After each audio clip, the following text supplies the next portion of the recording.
आज दोबारा हमारे ये वीडियो हम बना रहे हैं। और मुझे पता है जो तुम्हें जो वीडियो भेजा जा रहा है उसमें पिक्सल्स फट जा रहा है। आज से मैं कोई और मेथड लगाकर के तुम्हें वीडियो भेज रहा हूँ और मुझे पूरा विश्वास है जो अब पिक्सल्स नहीं फटे।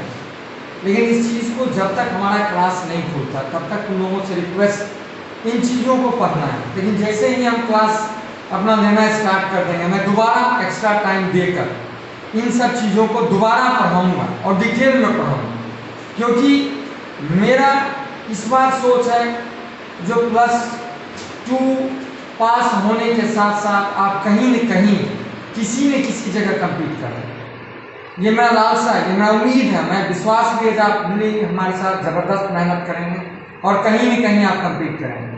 तो देखो लास्ट डे हमने एक रॉड लिया था, याद करोगे, और रॉड के अबाउट हमने इलेक्ट्रिक फील्ड फाइंड आउट किया था। आज उसके बेसिस पर कुछ क्वेश्चंस करते हैं, एग्जांपल्स लेते हैं। तो पहला एग्जांपल लेता हूँ, फर्स्ट नंबर। मान लो ये रॉड जो दे रखा है, यूनिफॉर्म रॉड जो जिसका चार्ज डेंसिटी लैम्डा दिया हुआ है, लैम्डा, और किसी पॉइंट के अबाउट मान लो ये P पॉइंट दे दिया, तो कहता है इस P पॉइंट पे हमें इलेक्ट्रिक फील्ड फाइंड आउट करनी है और ये इनफाइनाइट, ये जो दे रखा है system, this is the infinite system दे रखा है। सपोज ये लेंथ जो है यहाँ से यहाँ तक मैं d मान लेता हूँ इस लेंथ को। This length is denoted bye d से, इसको d से डिनोट करता है। ये ओरिजिन दे रखा है। याद करोगे प्रीवियस डे हमने दो वैल्यूज निकाला था, एक वैल्यू परपेंडिकुलर निकाला था, इलेक्ट्रिक फील्ड परपेंडिकुलर, और दूसरा वैल्यू हमने इलेक्ट्रिक फील्ड क्या निकाला था, पैरेलल निकाला था। अब मान लो मुझे एंगल दे रखा है, सपोज दैट एंगल दे दिया है। तो एक एंगल जो अपर साइड का एंगल है, ये एंगल दे दिया 30 डिग्री, और जो नीचे का एंगल दे दिया ये दे रखा है 60 डिग्री, और ये लैम्डा दे रखा है, और ये जो लेंथ है इसको किससे डिनोट कर दिया, d से। तो मुझे कहता है इन दोनों की वैल्यूज को निकालना। तो देखो डाटा तो ऑलरेडी क्लियर है, हम इलेक्ट्रिक फील्ड दोनों वैल्यू निकाल चुके हैं। कंपोनेंट तोड़े थे, याद करो, कॉस और साइन में तोड़े थे। तो मेरे पास दो जो वैल्यू आया था इलेक्ट्रिक फील्ड का, यह आया था k लैम्डा बाय d आया था, और एक में आया था cos theta 2 minus cos theta 1, और दूसरा जो इलेक्ट्रिक फील्ड आया था that is k lambda by d था, और ये मेरा था sin theta 1 plus sin theta 2। ये दो वैल्यूज हम लोगों ने फाइंड आउट किया था। एक फाइंड आउट किया था परपेंडिकुलर के लिए और दूसरा किसके लिए किया था, पैरेलल के लिए किया था, और ऑलरेडी हम इस चीज को जानते हैं। देखो लैम्डा जो वहां पे था वही दे रखा है, जो d वहां दे रखा था same as it is use कर लोगे। मुझे फर्क किसको लाना है, मुझे फर्क लाना है थीटा। तो देख थीटा कहां से मापेंगे, मुझे ये चीज देखना है। तो जो ये सेंट्रल पॉइंट है, जिस पॉइंट के बहुत निकाल रहे हैं, जो इस लाइन से परपेंडिकुलर दे रखा है, वो उस लाइन से, जो ये तुम्हारा ओपी लाइन है, उस ओपी लाइन से ये कितना एंगल बनाया है। दिस एंगल जो ऊपर वाला क्या यूज करते थे, थीटा 1, कि थीटा 1 बराबर कितना आ जाएगा 30 डिग्री है। और जो थीटा 2 है, याद करो वहां पर निगेटिव इंटीग्रेशन जब किए थे तो निगेटिव साइन के साथ इंटीग्रेशन किए थे। तो यहाँ पर एंगल कितना दे रखा है 60। तो यहाँ पर देखो ऑलरेडी हम साइन वहां पर यूज कर चुके हैं, तो दोबारा साइन यूज करने की आवश्यकता नहीं है। तो सिर्फ यहाँ पर एंगल जो है, एंगल वो सीधा थीटा 2 बराबर कितना लिख दोगे 60 डिग्री। यहाँ पर साइन यूज नहीं करोगे, सिर्फ और सिर्फ क्या यूज करोगे, एंगल को यूज कर दो। मुझे लगता है बड़ी बात समझ चुके हो। अब थीटा 1 थीटा 2 तुम्हें पता लग गया, लैम्डा ऑलरेडी दे रखा है, इनके बीच का लेंथ भी d दे रखा है। तो जब इसको पुट करोगे तो मुझे लगता है तुम्हें दोनों वैल्यूज मिल जाएगा, एक परपेंडिकुलर के वास्ते तो दूसरा किसके वास्ते, पैरेलल के वास्ते। लॉजिकली सिर्फ तुम्हें ये सोचना है वैल्यूज क्या होगा। और याद रखना ये जैसा मैं ये यहाँ पर बता रहा हूँ सेम चीज मैं मैग्नेटिक फील्ड में भी समझाऊंगा। मैग्नेटिक फील्ड में जब बायोट-सवार्ट लॉ में पढ़ाया जाएगा, बायोट-सवार्ट लॉ में same as it is same. यहाँ पर इलेक्ट्रिक फील्ड पढ़ रहे हो तो वहां पर क्या पढ़ोगे, मैग्नेटिक फील्ड पढ़ोगे। एकदम बिल्कुल वहां पर, यहाँ पर चार्ज पढ़ रहे हो तो वहां पर क्या पढ़ोगे, करंट पढ़ो। मैं ऑलरेडी पहले बता चुका हूं, जब स्टैटिक चार्ज रहता है क्या देता है, इलेक्ट्रोस्टैटिक देता है। जब लेकिन मूविंग चार्ज देगा यानी करंट देगा, तो करंट देने के बाद में क्या मिलेगा, मैग्नेटिक फील्ड मिलेगा। ये अभी के लिए, लेकिन सेम कॉन्सेप्ट, सेम चीज हम मैग्नेटिक फील्ड के लिए भी क्या करेंगे, यूज करेंगे। तो प्लीज इसको राइट डाउन करो। ये हमारा पैरेलल के लिए है और ये चीज किसके लिए है, परपेंडिकुलर के लिए। मुझे लगता है समझ में आया होगा। ये पैरेलल वाला याद रखना कॉस में जाता है, परपेंडिकुलर वाला साइन में जाता है। तुम्हें सिर्फ एंगल देखना है। मैं एक और बढ़िया सा इंटरेस्टिंग क्वेश्चन देता हूँ जो ऑब्जेक्टिव इसके रिस्पेक्ट में पूछ सकता है। तो बड़ा इंटरेस्टिंग एक क्वेश्चन लेते हैं, थोड़ा हल्का सा इसको बदल देते हैं, चेंज कर देते हैं। इस टाइप का एक दो सुझा देता हूँ। ये डाटा सेट याद रखना है। ये चीज जो है पैरेलल के लिए k λ/d cos θ2 minus cos θ1 और परपेंडिकुलर के लिए k λ/d sin θ1 plus sin θ2, ये याद रखना है ना। अब इसी में एक छोटा सा क्वेश्चन लेते हैं। क्वेश्चन क्या लेते हैं, सो लेते हैं। मान लो ये दे रखा है इस तरीके से, इस तरीके से लेते हैं और इसके अबाउट हम निकाल रहे हैं, इसके अबाउट ऐसे। ये डॉटेड लाइन मान लो, ये डॉटेड लाइन तुम्हारा, ये डॉटेड लाइन तुम्हारा, ये पी पॉइंट दे रखा है। हमें कहता है इसके, इसका फिर वही वैल्यू लैम्डा दे रखा है, डी भी दे रखा है साहब, ये मुझे दे रखा है। और ये ऊपर जो जाना है ये इनफाइनाइट चला गया, सपोज कर इनफाइनाइट चला गया। और इधर वायर है ही है ना, एक दोनों साइड इनफाइनाइट होता था ना, एक साइड तो दे ही नहीं रखा है, सिर्फ एक ही साइड दे रखा है, एक साइड का एंगल ही नहीं दिया। तो मुझे चीज बताओ, जब ये इसके साथ जाएगा, इनफाइनाइट जाएगा, तो क्या ये एंगल बढ़ता चलता चला जाएगा? एक टाइम ऐसा आएगा, जब इनफाइनाइट की चर्चा करें, बात करें, एक टाइम ऐसा आएगा ये क्या हो जाएगा, पैरेलल, यानी ये एंगल कितना बन जाएगा, 90 डिग्री बन जाएगा। समझ रहे हो मेरी बात? ये छोटा एंगल के लिए तुम्हें ये दिखिएगा, जैसे जैसे लेंथ बढ़ाते जाओगे वैसे वैसे एंगल भी क्या करता जाएगा, बढ़ता जाएगा। और एक टाइम ऐसा आएगा जब इनफाइनाइट की बात करेंगे तो ये दोनों क्या हो जाएगा, पैरेलल हो जाएगा। पैरेलल होगा तो थीटा कितना यूज कर लोगे, 90 डिग्री। इधर तो कुछ एंगल है ही नहीं, नीचे का एंगल नहीं दे रखा, सिर्फ इधर का दे रखा, ऊपर का दे रखा। तो मान ले ये एंगल जो θ1 है, जब इनफाइनाइट का केस होगा तो ये एंगल कितना बन जाएगा, 90 डिग्री, क्योंकि ये बढ़ते बढ़ते ये इस ढंग से पैरेलल हो जाए। एक टाइम ऐसा आएगा ये 90 बनाएगा जब इनफाइनाइट पे चला जाए। और दूसरा इस साइड हमें दिया ही नहीं, ठीक है। यहां से हम पैरेलल और परपेंडिकुलर दोनों निकाल सकते हैं साहब। तो यूज करोगे ई पैरेलल यूज कर, तो पैरेलल में क्या आता है, k λ/d और cos θ2 माइनस कितना आ जाता है, cos θ1। तो एक एंगल θ1 बराबर कितना दे रखा है, 90। दूसरा एंगल का तो हमें कुछ दिया ही नहीं, हम उसकी चर्चा नहीं करेंगे, θ2 तो है ही नहीं मेरे पास। दूसरा ई परपेंडिकुलर की बात करें, ये क्या लिखोगे, k λ/d और यहाँ पर कितना आ जाएगा, sin θ1 प्लस sin θ कितना आ जाएगा, 2। तो यहाँ पर sin θ1 के बदले कितना आ जाएगा, 90 आ जाएगा। और θ2 तो तुम्हें दे ही नहीं रखा। उसके अबाउट मुझे अच्छी बताओ, उसके अबाउट एंगल कितना यूज करोगे, क्या यही लाइन रह जाए, यानी एंगल कितना हो जाएगा, 0। यानी θ2 के बदले क्या पुट कर दोगे, 0। θ1 के बदले क्या पुट करोगे, 90। यहाँ पर θ1 के बदले कितना पुट करोगे, 90। θ2 के बदले कितना पुट कर दोगे, 0। यहाँ पर θ1 बराबर 90 डिग्री, θ2 बराबर 0, क्योंकि इससे एंगल कितना बन रहा है, ये जो इसी यही पार्ट है, जैसे यहाँ कुछ जाता, यदि मान लो ये रॉड होता तो ये एंगल बनाता है इसे, बट ये रॉड तो यही खत्म, ये सीधा यहाँ पर आ जाए। तो θ2 के बदले कितना आ जाएगा, 0। तो θ2 के बदले 0 पुट कर दे, θ1 के बदले कितना पुट कर दोगे, 90। वहां से दोनों इलेक्ट्रिक पे निकाल दे, परपेंडिकुलर भी निकल जाएगा और पैरेलल भी निकल जाएगा। राइट डाउन, राइट कर लो इसे, थोड़ा इंपॉर्टेंट है, समझो इस चीज को। मान लो एक रॉड के रखा, रॉड, ठीक, इनफाइनाइट रॉड ही समझो इसको। और इस इनफाइनाइट रॉड से किसी डिस्टेंस पर, d डिस्टेंस मान लो इसका, एक दूसरा कोई चार्ज दे रखा है क्यों, और इसका मास m दे रखा है,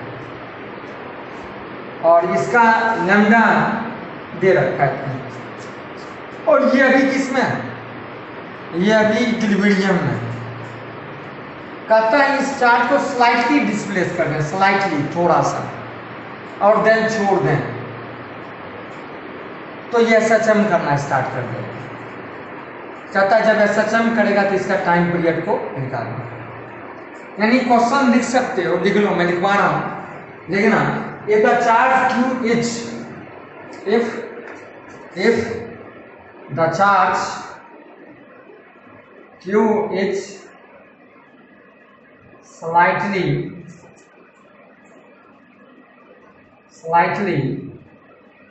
displace and release, then find a time period.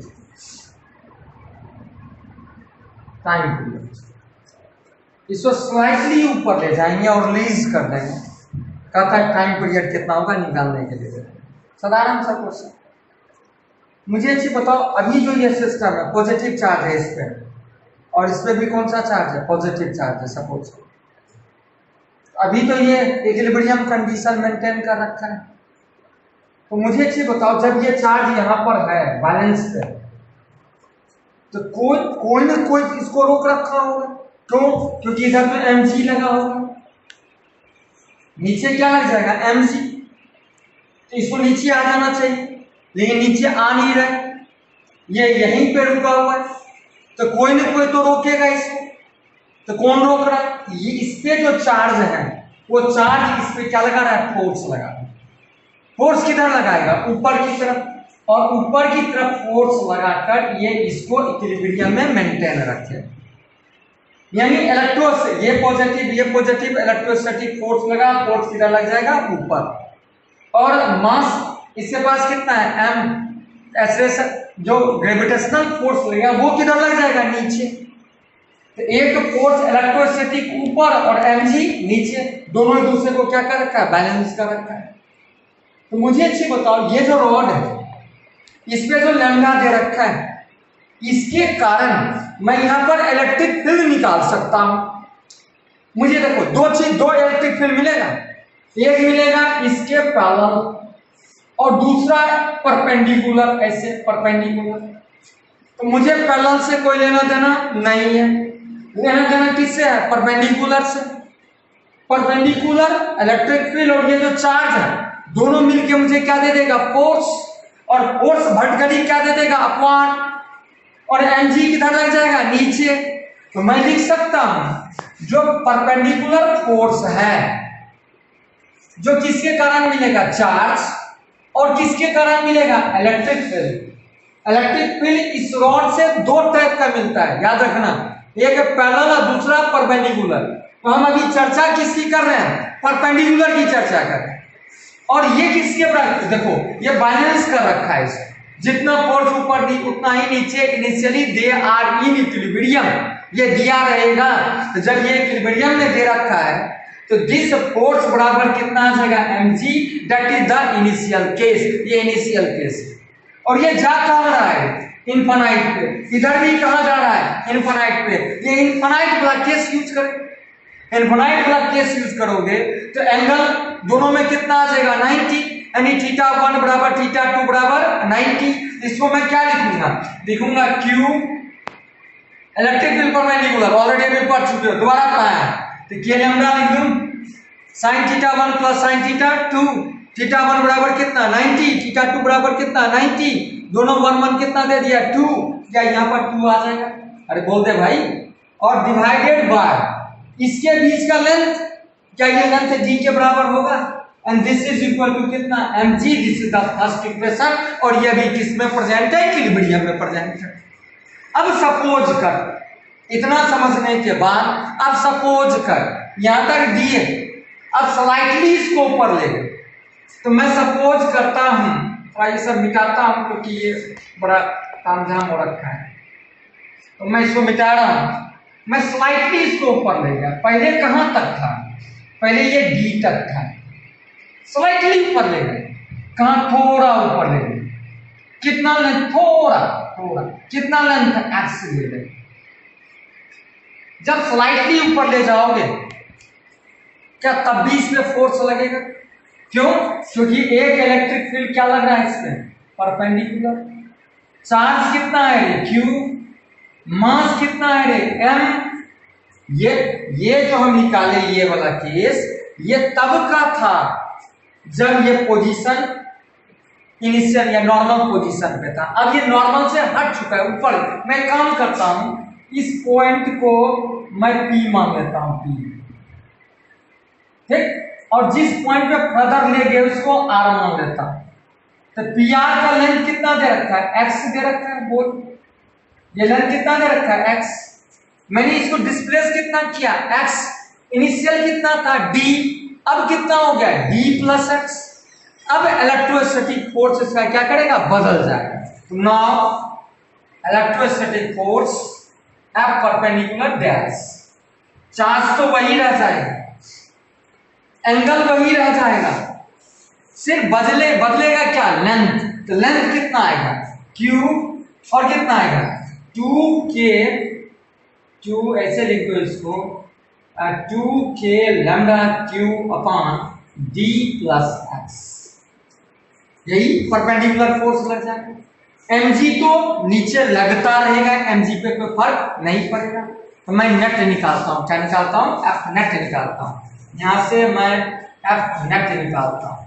F net क्या होगा, परपेंडिकुलर जो ऊपर लग रहा है माइनस कितना, mg। बोलो यस। ऊपर लग रहा है कितना, एफ नेट, सॉरी ऊपर क्या लग रहा है, इलेक्ट्रोस्टैटिक, नीचे क्या लग रहा है, mg। दोनों का जो सब्सट्रैक्शन देगा वही तो एफ नेट देगा। तो mg नीचे लगा, ठीक। और जो ये तुम्हारा परपेंडिकुलर फोर्स है वो किधर लग गया, ऊपर। एफ डैश परपेंडिकुलर माइनस क्या कर दोगे, mg। लिखो इसको, वैल्यूज निकालो, वैल्यू निकालो, यहाँ पर निकालो वैल्यूज को, यही निकाल देता हूँ। वैल्यू लिखो इसका, क्या लिखूंगा, 2k lambda Q upon D plus x minus कितना आ जाएगा, mg। अब इसको मैं थोड़ा सा रिजॉल्व कर रहा हूँ, जगह थोड़ा कम है, मैं यहाँ लिखता हूँ, एफ नेट लिखता हूँ। ध्यान से देखना प्लीज, देखो इससे कुछ ना कुछ कॉमन हो जाएगा। 2k लैम्डा क्यू और डी में बाहर निकाल दूं तो क्या मिलता है, इसको देखो, 2k lambda Q upon D, तो क्या ये 1 plus x by D minus mg आ जाएगा। 2k lambda Q by D, क्या इसके बदला में मैं mg लिख सकता हूं? तो मैं यहां पर इसके बदला में mg लिख दूं, mg upon 1 plus x by D minus mg आ जाएगा। अब इसको और रिजॉल्व करूं एफ नेट को, एफ नेट मेरे पास आएगा, mg कॉमन आ जाएगा। इसको जब ऊपर ले जाओगे तो बाइनोमियल थ्योरम नेगेटिव इंडेक्स का आएगा, क्या लिखोगे, 1 प्लस एक्स डी पे पावर माइनस 1 माइनस यहाँ पर कितना आ जाएगा, 1। अब इसको और भी हम रिजॉल्व करते हैं, तो थोड़ा जगह की कमी है तो मैं इसको थोड़ा ये मिटा रहा हूँ। तो मेरे पास अब आएगा, देखना, एफ नेट आएगा, एफ नेट आएगा mg और बाइनोमियल थ्योरम नेगेटिव इंडेक्स लगा, ये माइनस इधर आ जाएगा। और इसके बाद के जो वैल्यूज आएंगे बहुत बहुत छोटे आएंगे, नेगलेक्ट कर सकते हैं। डायरेक्ट लिखता हूँ इसको, 1 minus x by D, minus कितना आ जाएगा, 1 से 1 क्या आ गया, कैंसिल। अरे बोल दो, एफ नेट आएगा फिर मेरे पास कितना आएगा, minus mg by D into कितना आ जाएगा, x। बोलो, और याद करें सचन को, f बराबर क्या होता था, माइनस के एक्स। ये किसका काम करेगा, k का काम करेगा। k का वैल्यू कितना आ जाएगा, mg बाई कितना आ जाएगा, d आ जाएगा। अब यहाँ से हम क्या निकाल सकते हैं, टाइम पीरियड। टाइम पीरियड क्या होता था, t बराबर 2 पाई रूट ओवर क्या होता था, m बाई k, वैल्यू डाल। अब मैं इसको भी रब कर दूं तो मेरे पास फाइनल रिजल्ट टाइम पीरियड आ जाएगा, this is 2 pi root over m by कितना आएगा, k, m बाय के के बदले क्या यूज करोगे, mg बाय डी, ये आ जाएगा mg बाय डी, m से m क्या आ जाएगा कैंसिल, t बराबर 2 pi root over d by g and this is denoted by time period. समझे या नहीं समझे? देखो इस टाइप में मैंने क्या किया, जो रॉड दे रखा था, पहले बोला चार्ज किस में है, इक्विलिब्रियम में, तो मैंने पहले इक्विलिब्रियम का केस निकाल दिया याद करो, अभी तुम देखना जगह का कमी है थोड़ा, पहले इक्विलिब्रियम का केस निकाला। देख ये रॉड जो है पॉजिटिव था और ये भी कौन सा चार्ज था, पॉजिटिव, पहले किस पॉइंट पे था, पी पे था, तो जब ये पी पॉइंट पर था तो इलेक्ट्रोस्टैटिक फोर्स किधर लग जाएगा, ऊपर, mg किधर लग जाएगा, नीचे। इक्विलिब्रियम में था मतलब बैलेंस था, तो पहले हम बैलेंस के कंडीशन को लिख दिए, mg बराबर 2k lambda q divided by d, that is the case of balanced. अब हमने उसको एक्स लेंथ किधर ले गया, ऊपर, अब आ जाएगा नया इलेक्ट्रिक फील्ड आ जाएगा साहब, नया फोर्स दिया जाएगा, तो नया फोर्स जो मिलेगा वो क्या मिलेगा, 2k lambda q divided by d plus x, this is the नया फोर्स, क्योंकि लेंथ उसका बढ़ चुका है।